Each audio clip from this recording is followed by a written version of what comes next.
Good afternoon, everyone, and welcome to Manager Monday. Today's our second Manager Monday, and today we're going to be talking about recruit to retain.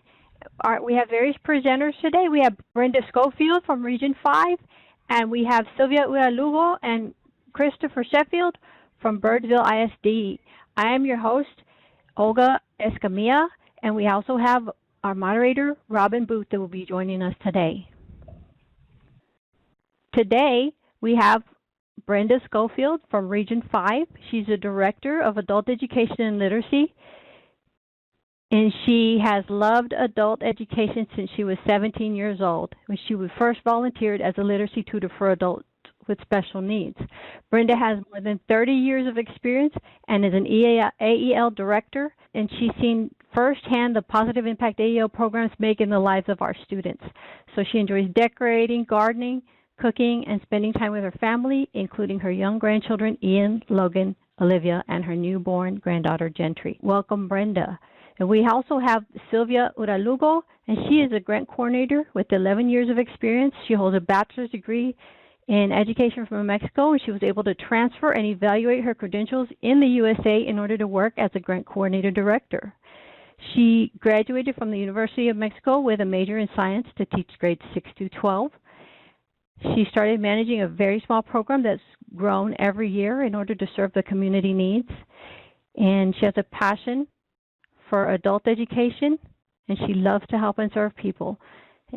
She loves to travel and always looks for opportunities to help take care of the environment. Welcome, Sylvia.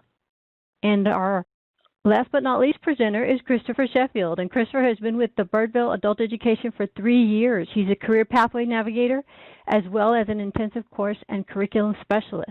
He has an MA in linguistics and a TESOL certification. Outside of the classroom, he enjoys food, music, and travel. So welcome, Brenda. Good afternoon. I'm Brenda Schofield, Director of Adult Education for Region 5 Education Service Center. I think this webinar series is a great idea, and like many of you, I look forward to hearing from many of you on future Manager Mondays. Today I will share some of the recruitment strategies that have been helpful for us in our programs.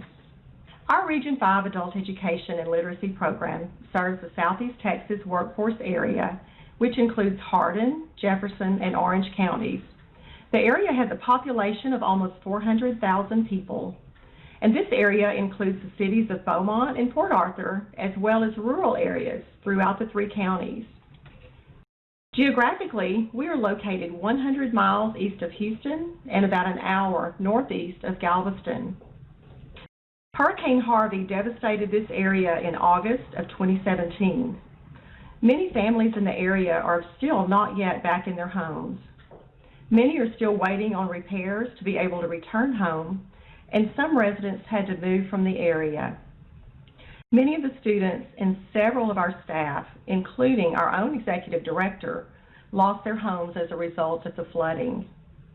The after effects of having so many displaced students and potential students has really required us to remain even more diligent in our recruitment and retention efforts. I would like to share some strategies for recruitment of students for integrated education and training, transitions, integrated EL Civics, ESL for internationally trained professionals, and other student recruitment strategies that may be used program-wide. The recruitment strategies that we'll discuss today have worked really well for us so far this program year. As a result of these strategies, we've met almost 200% of our regular IET enrollment target and over 250% of our transitions enrollment targets. We will meet and exceed our EL Civics IET enrollment target in May, and we've met over 250% of our intensive target for ESL for professionals. Our best recruitment strategy, and one of the strengths of our program, is building strong partnerships with organizations in our community. Partnerships with colleges, libraries, workforce solutions centers and boards, housing authorities, and other community partners are vital to our program's success in recruiting, enrolling, and retaining students throughout the program. We started building strong relationships with our area colleges from the beginning of our grant. All of our college partnerships grew, but our partnership with Lamar State College, Port Arthur expanded rapidly.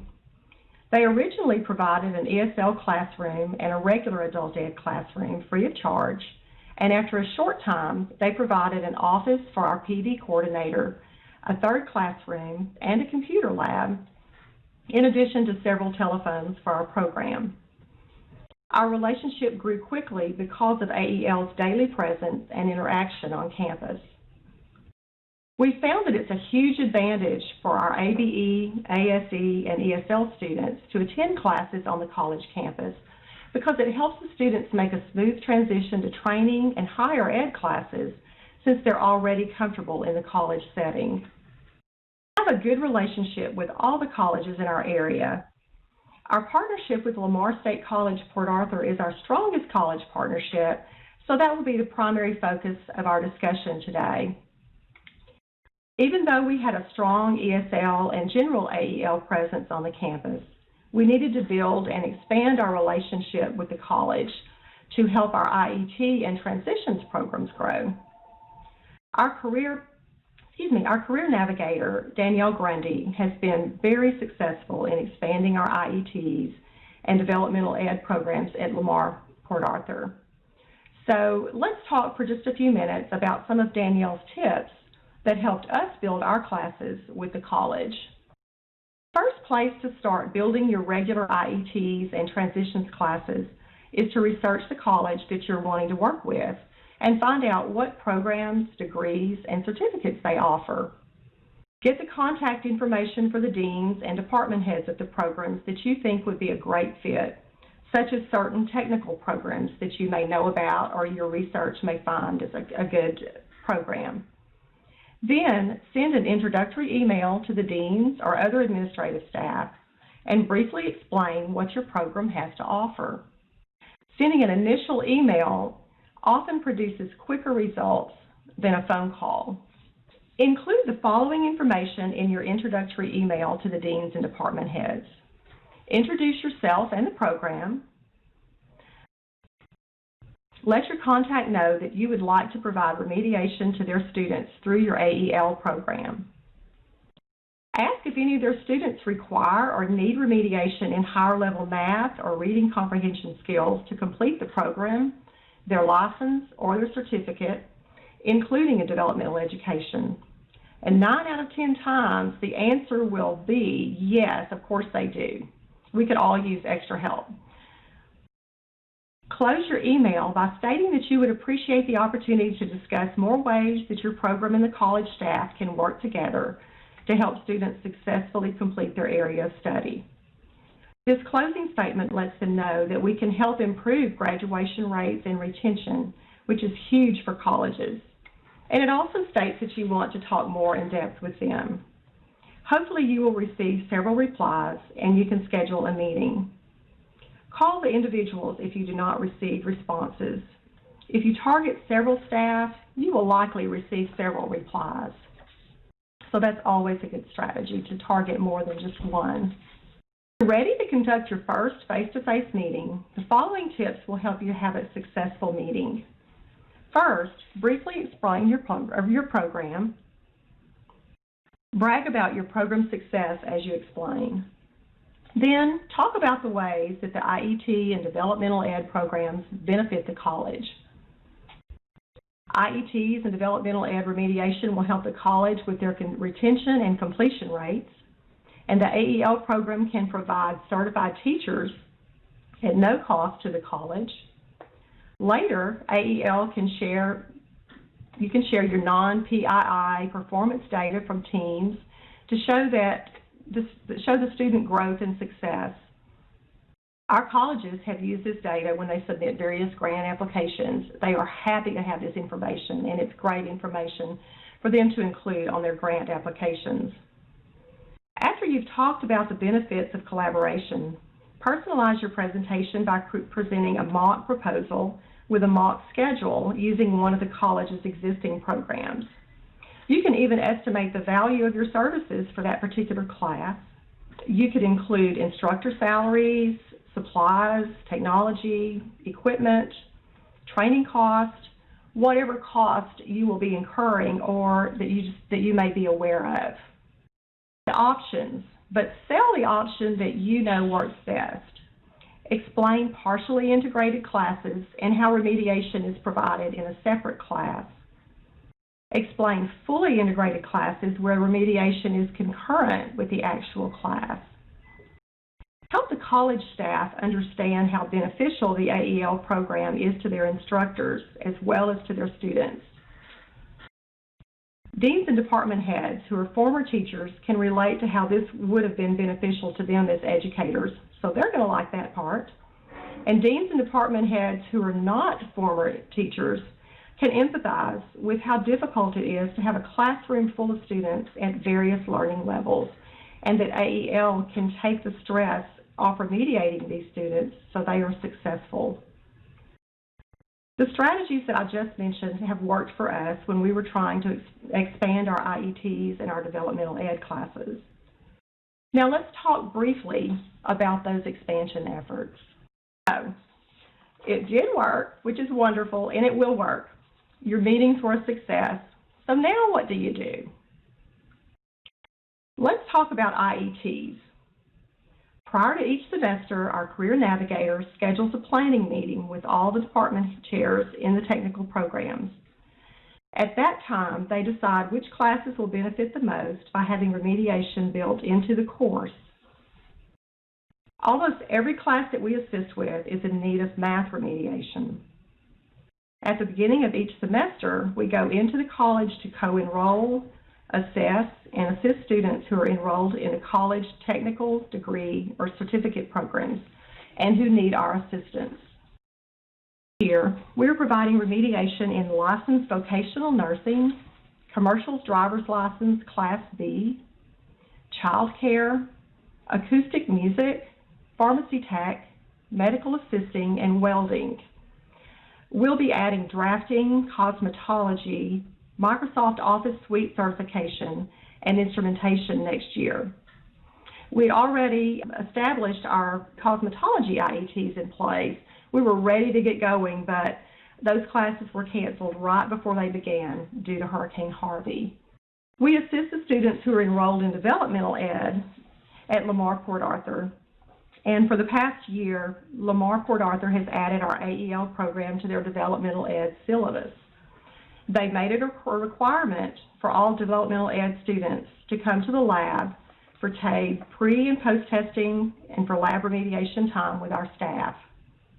Adult ed essentially runs the developmental ed computer lab. Students must complete all the requirements by the end of the semester, and when they come into the lab, our adult education staff provides remediation to the students on the topics that were covered in their class, and we also teach and reteach in small groups. We offer TSI preparation on college campuses in addition to providing transitions and bridge classes at other AEL sites throughout our service area. As a matter of fact, just last week, Lamar Port Arthur requested that we help with additional developmental ed classes this summer. This class alone will add almost 50 students to our current enrollment, and since the class overlaps into the new program year, we'll be able to count those students in the new year. Now let's take a moment and, using the chat box, please share a recruitment tip for recruiting IET or transition students. Just share one of your own recruitment tips that has worked well for you. Okay, we have some responses coming in. Our first response is recruiting from current AEL students, so word of mouth. Then we have another one that says we pass out flyers for our free TSI classes at the Central College Center in town. Very good. And then we have one that says enter the local parade and hand out flyers to attendees. We also have we meet with the deans as well as ask which of their programs struggle with retention due to remediation issues. We were able to establish IETs with most of the health profession programs. That is excellent. And a couple more, we pass out flyers for our free TSI classes at the Central College Center, and then we get referrals from the continuing education side. Very good. Thank you all for sharing. Those are great tips. I'll take some of those home with me. Thank you so much.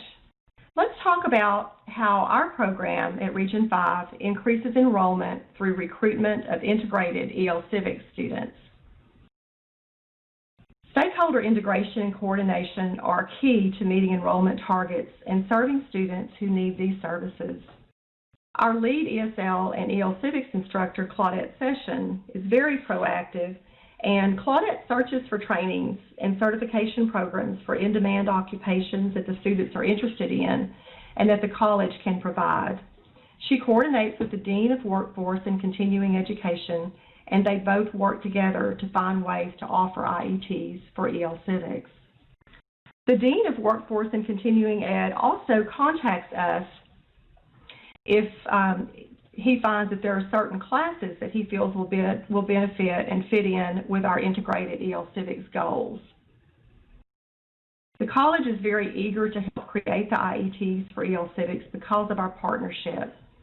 They value our services, and we are an asset to each other.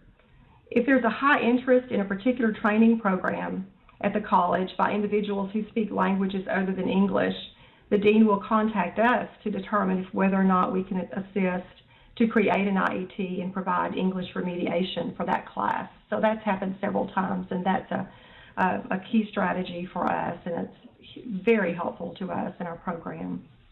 And currently, word of mouth is a great recruitment tool, always has been. When students tell their friends about the great opportunities that AEL offers, it inspires them to enroll as well. So just hearing it from their friends and their acquaintances has just been a huge help to us. Word is spread quickly among acquaintances of our current students, and we're offering these integrated EL Civics IETs this program year. We're offering certified nurses aid training. We have a licensed vocational nursing IET with our EL Civics program.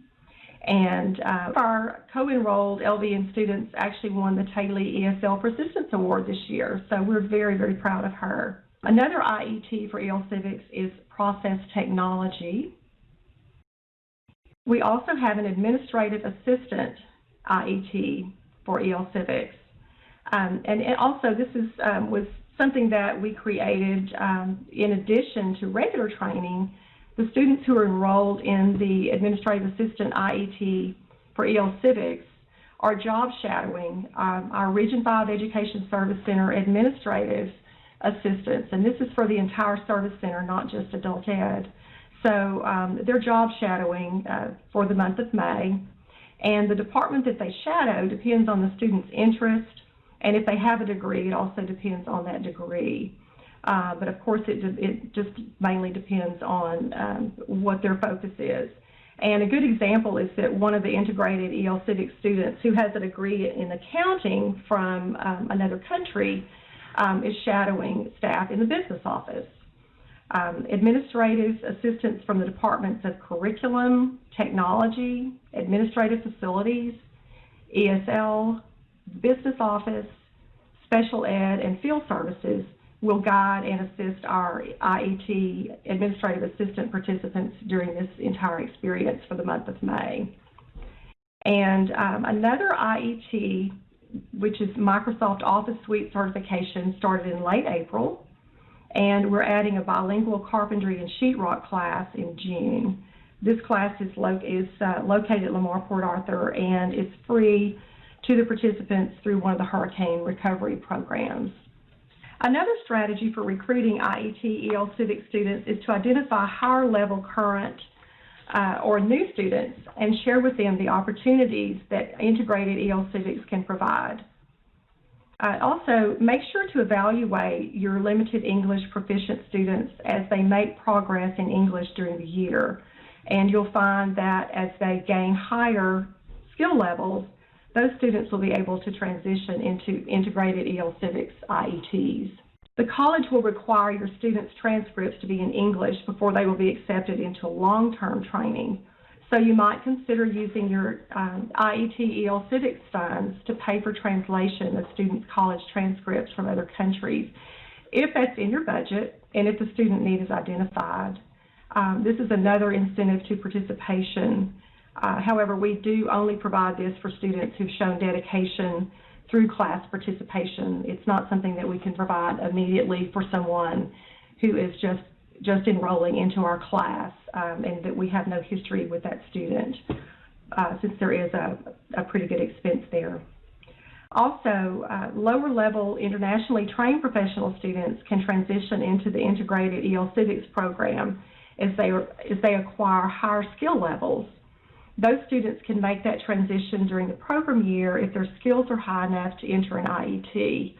However, they can't be counted toward both targets in the same program year. And also, we try to always connect our internationally trained students' degrees to similar EL Civics IETs when those IETs are available and whenever possible. Let's talk about some strategies for recruiting internationally trained professionals who need English remediation. Specifically target internationally trained professionals in your advertising. We also analyze our student enrollment forms to identify potential ESL for professional students. During orientation, you can evaluate whether or not a limited English proficient student may be interested in, qualify for, or can benefit from either integrated EL Civics programs or the English for Internationally Trained Professionals program. It's been our experience that most degree professionals are eager to participate in either of the two programs. And we're very proud of our student we're very proud of our ESL and our internationally trained professional students. And as a matter of fact, Region 5 Education Service Center recently hired 3 of our ESL professional students for 9-month, 40-hour-per-week positions with the Hurricane Harvey Recovery Crisis Counseling Program. They are doing a fantastic job, and they're among the best staff that we have in that program, as I've been told by the program director. So we're really, we know that this program does work. And let's talk for just a moment about some additional strategies that can be used to recruit ESL students at any level. Of course, use bilingual recruitment materials.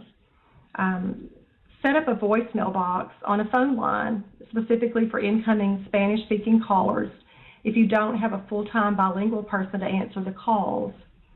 Use that phone number in your bilingual advertising and assign bilingual staff to monitor those messages and return those calls at least daily.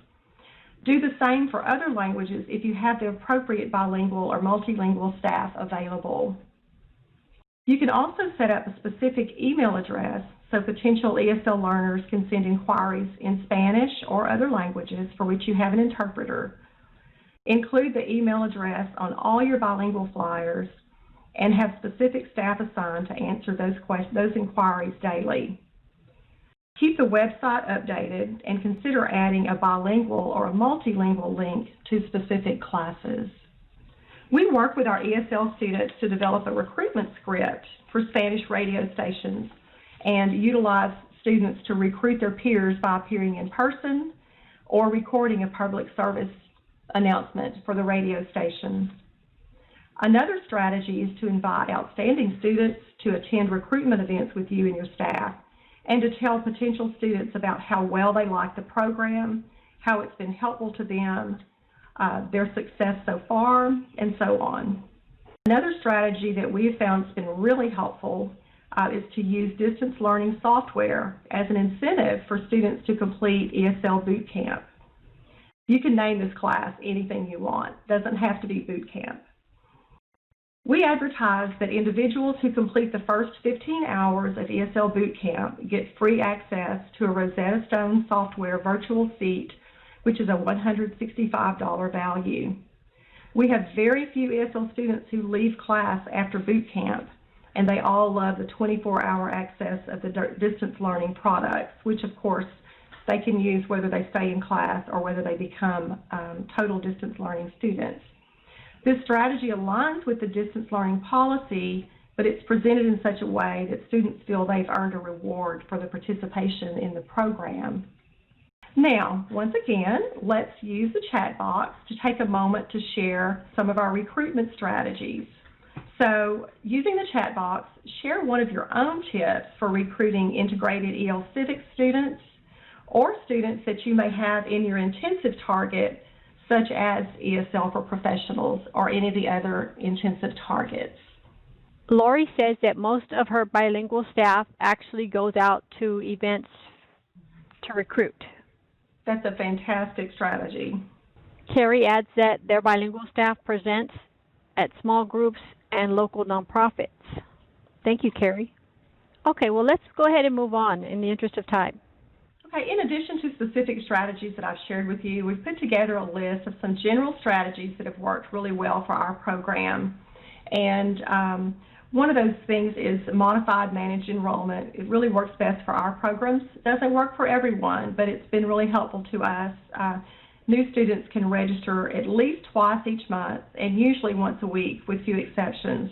Our classes do run year-round, and we have found that that really works well, and classes that begin in May or June and end later in the summer are good recruitment strategies because they really can give a boost to enrollment at the end of the year, and those same students generally will re-enroll for the new year. So it's a great bonus to be able to do that.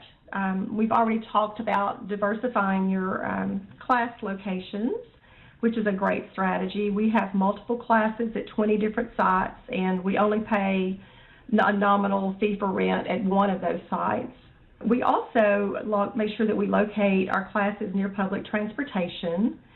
And one of the strategies that we have found this year that's a little bit time-consuming, but it's a lot of fun and it's a great recruitment strategy, is to create some recruitment videos and presentation with a program called Powtoon. It's free and it appeals to everybody. It's a lot of fun. I've included the web address on the PowerPoint. If you're interested, I can send you a sample of a Powtoon that we created. Just send me an email, and my email will be at the end of the presentation. Of course, encourage your students to bring their friends to enroll in the class, and maybe even have a contest to see who can enroll the most students. Students the opportunity to distribute flyers to their family and their friends, their churches, get prior approval, and set up some recruitment days on the college campuses, the housing authorities, or any location of your choice that you think might be a good location. Provide some donated pizza and soft drinks. We've done that a couple of times. That really works really well. You can bring various games, such as washers. We've done that. We've had a limbo contest. I did not participate in that particular contest, but it's really fun on the campuses and on where you're recruiting young people. It puts you and your program in a positive light to all the potential students. We also use stationary billboards and digital billboards, and also consider advertising, having a bilingual advertisement on those billboards. Space on the digital billboards is relatively expensive, but it reaches a huge audience, so it's still a good bang for your buck. You can place multiple ads to target any number of a wide variety of student populations when you just with a 30-second billboard ad. But in our area, regular stationary billboard ads cost about $500 a year, so they're a really great investment for us. And the last tip is just to be sure that your AEL staff is present as much as possible everywhere that you can attend job fairs, hiring events, college orientations. If there's something in your community that you know will draw a large audience or that will attract your student population, try to be there and try to make sure that you have bilingual or multilingual staff present if possible. And I wish you happy recruiting. I wish you the very best of success in your recruitment and retention efforts. And please feel free to contact me if you need any other information or if I may help in any way. And thank you so much for your kind attention today. Thank you so much, Brenda. At this time, we're going to move on to our next presentation by Sylvia Uralugo and Christopher Sheffield. Uralugo from Burrillville ISD. And I'm Christopher Sheffield. I'm the Career Pathways Navigator. We will start with some background information, then talk about how we recruit for the specific courses. Later, we will discuss how our relationship with our partners work and how they help us recruit. And finally, we will talk about some specific things that we do to help with retention. So just some information about our program. Like I said, we're Birdville ISD, Adult Education. Our main sites are in Haltom City, Hurst, and Watauga. These are Fort Worth. These are suburbs in North Fort Worth. We have around 500 participants in traditional to intensive courses, and we're a member of the Tarrant County Adult Education Literacy Consortium.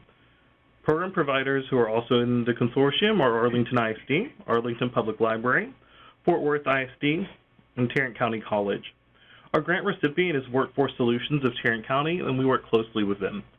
Each subgroup can best be targeted with different strategies.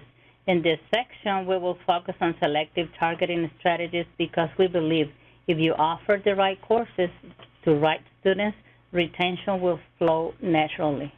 The first course we're going to start off with is our high school equivalency. So students who are preparing for the HiSET or GED. Working through an ISD, we think institutional visibility works best for our program. So making sure high schools and the wider community in the district know that we're present and active.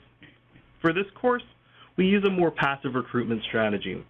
We feel that this population knows that these resources are available and has an idea of where to look for them. But it's also still a good idea to have a good relationship with teachers and school counselors to help with direct referrals if a teacher or counselor sees that a student will need us and our resources. English as a second language. Our multicultural staff is a great asset. Don't be afraid to recruit outside of norms of your staff. Being able to engage with students in their language during recruitment helps. It is important to advertise to the students because many of them don't know what these programs exist. Grocery stores are some of the places that we take flyers. In apartment complexes, laundromats, restaurants, K-12 schools with bilingual programs, libraries, and basically we put flyers in the entire community. For ESL for professionals or internationally trained English language learners, it's a little bit different. So we think students know that the programs exist, but maybe they've overlooked community ESL programs because they think that they've learned all that they could from them or think that they're too advanced. So really letting them know that we have these intensive courses now that may be helpful to them is really a benefit. So for ESL for professionals, we think inter-program recruiting works best. At registration, we screen for students with degrees. We make a waiting list, and once we're ready to open the course, we already know the students who could benefit from the course and who qualify. Students have to be of a proficiency that will allow them to understand the content of the course.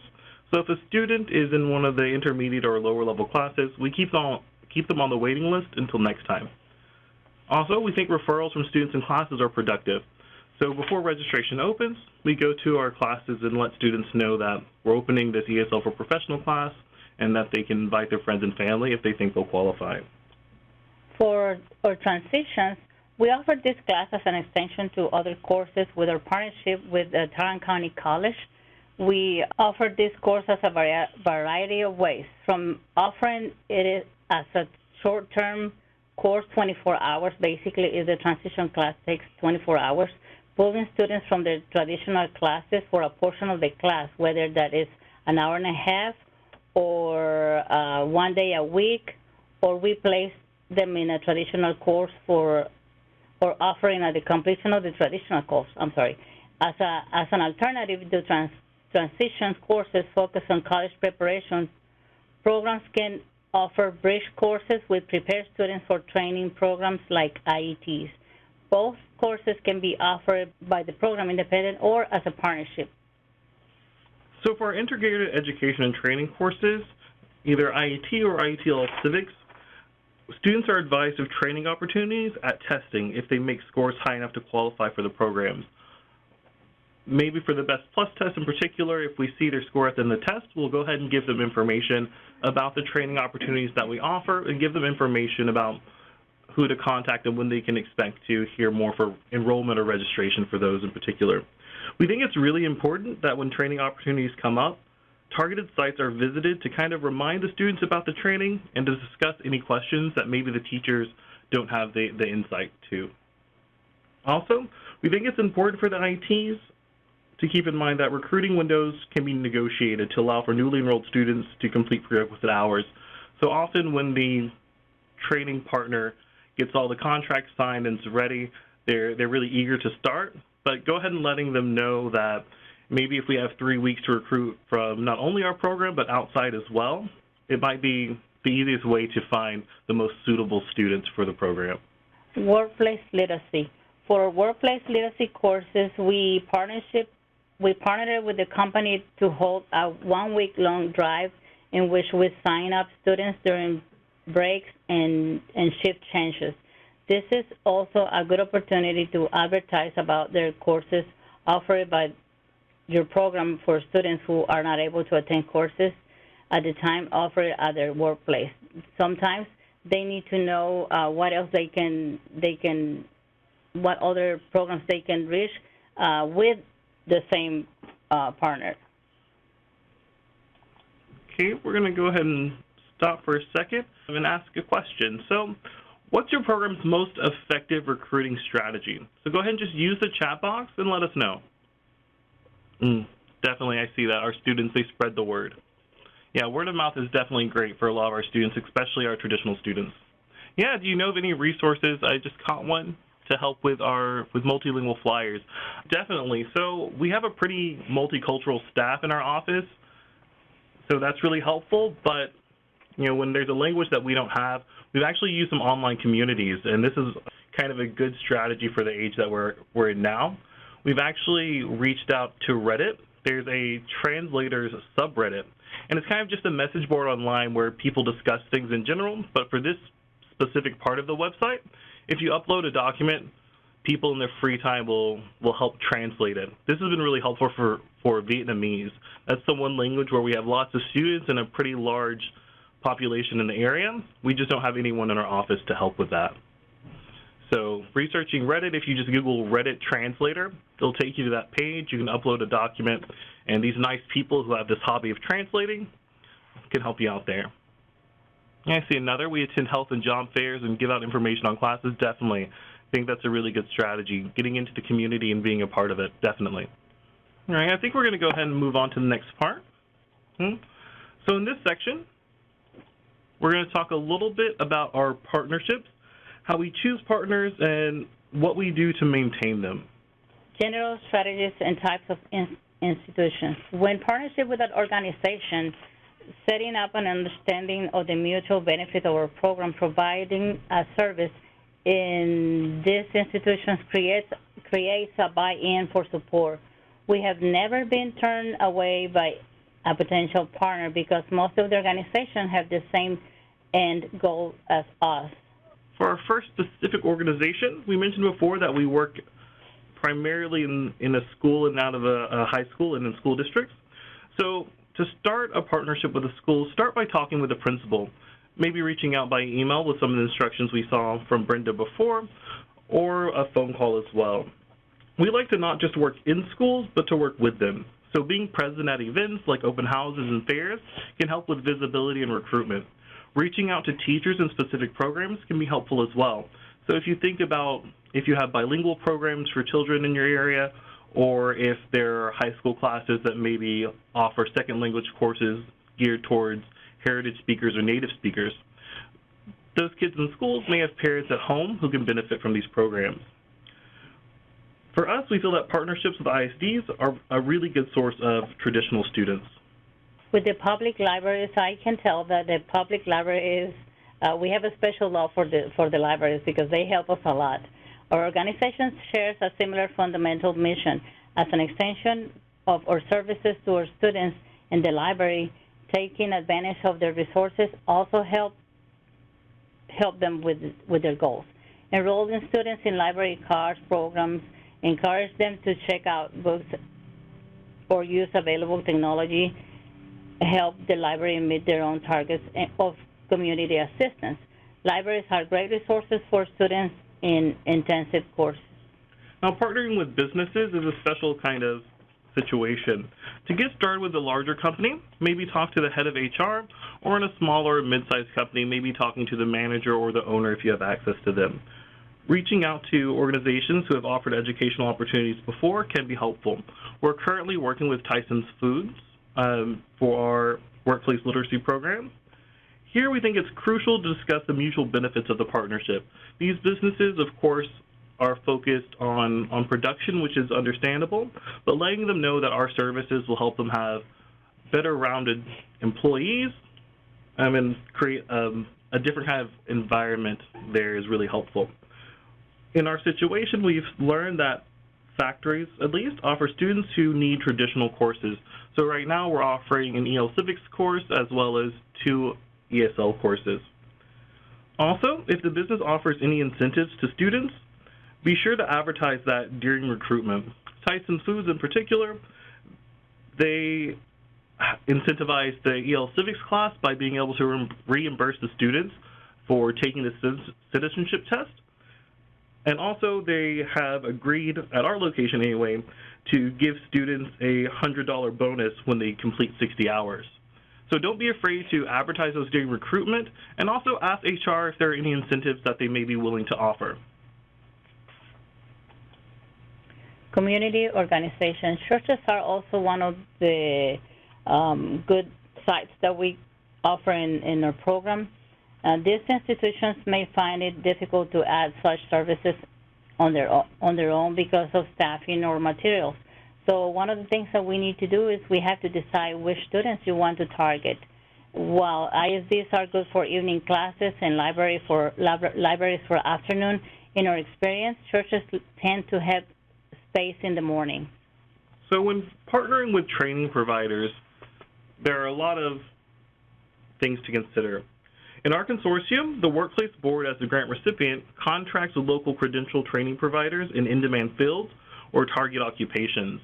Now, if you don't work so closely with your workforce board, that's okay. Still reach out to them. They have the information about the in-demand fields and target occupations in the area.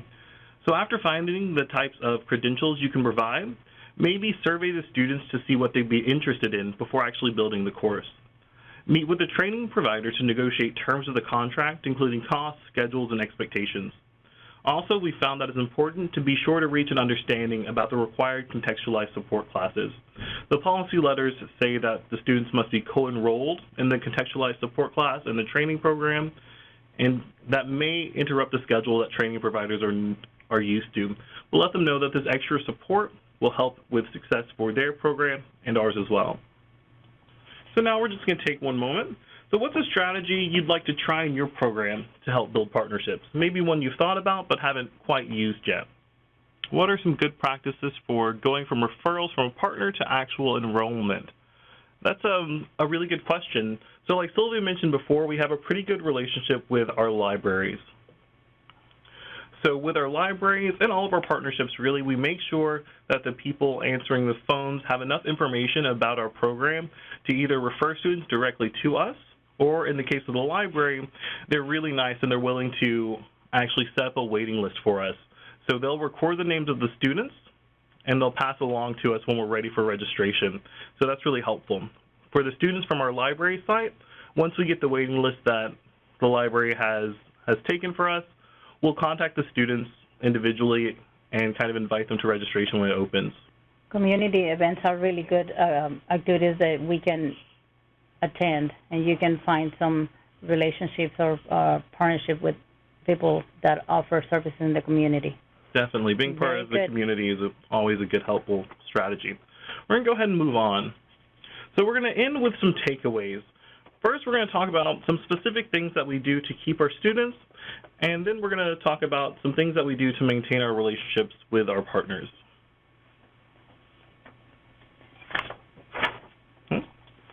So first, what we do to keep our students. So from registration onward, we're open with our students about how our program works, letting them know that it's grant funded, that after 40 or 60 hours they'll be retested, and information such as that. We are also open about the fact that the students have access to their data. All right, so I think it's really helpful when students see the score that they make for their baseline and they're aware of that.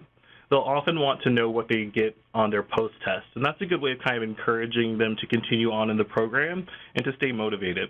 We also approach student barriers with understanding and assistance when possible.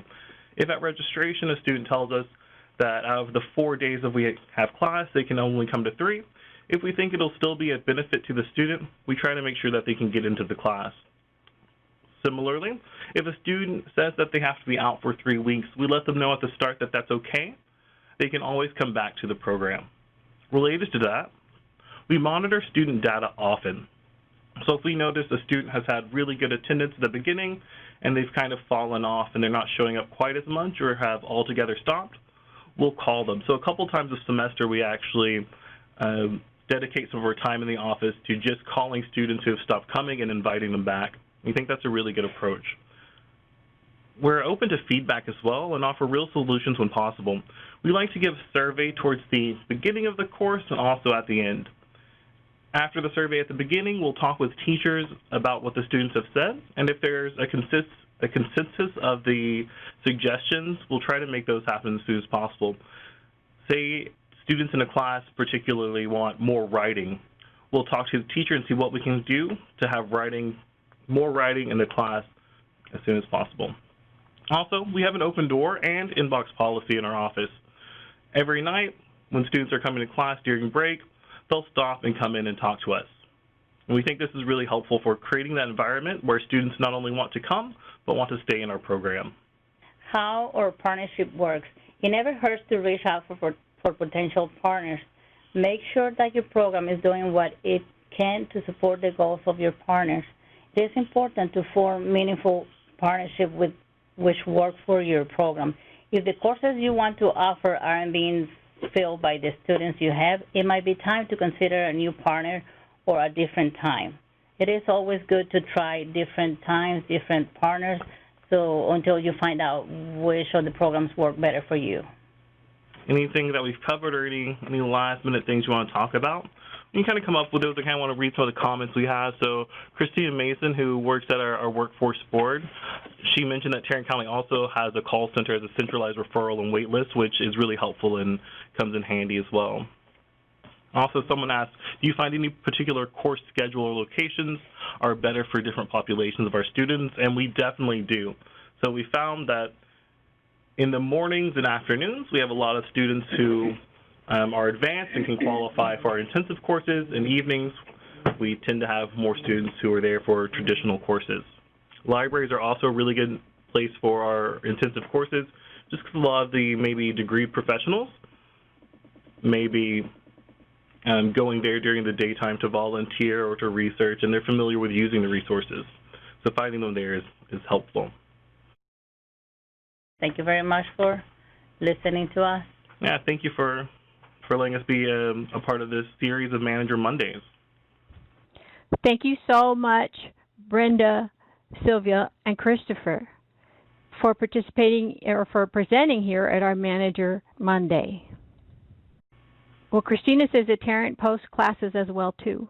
Robin says, fantastic job, very useful information that we all can use. So thank you all for joining us. Thank you again, Brenda, Sylvia, and Christopher. Great job, great information, wonderful information, and we truly appreciate all of your hard work to share your information with everyone. Thank you, Robin and Olga. Thank you for the opportunity.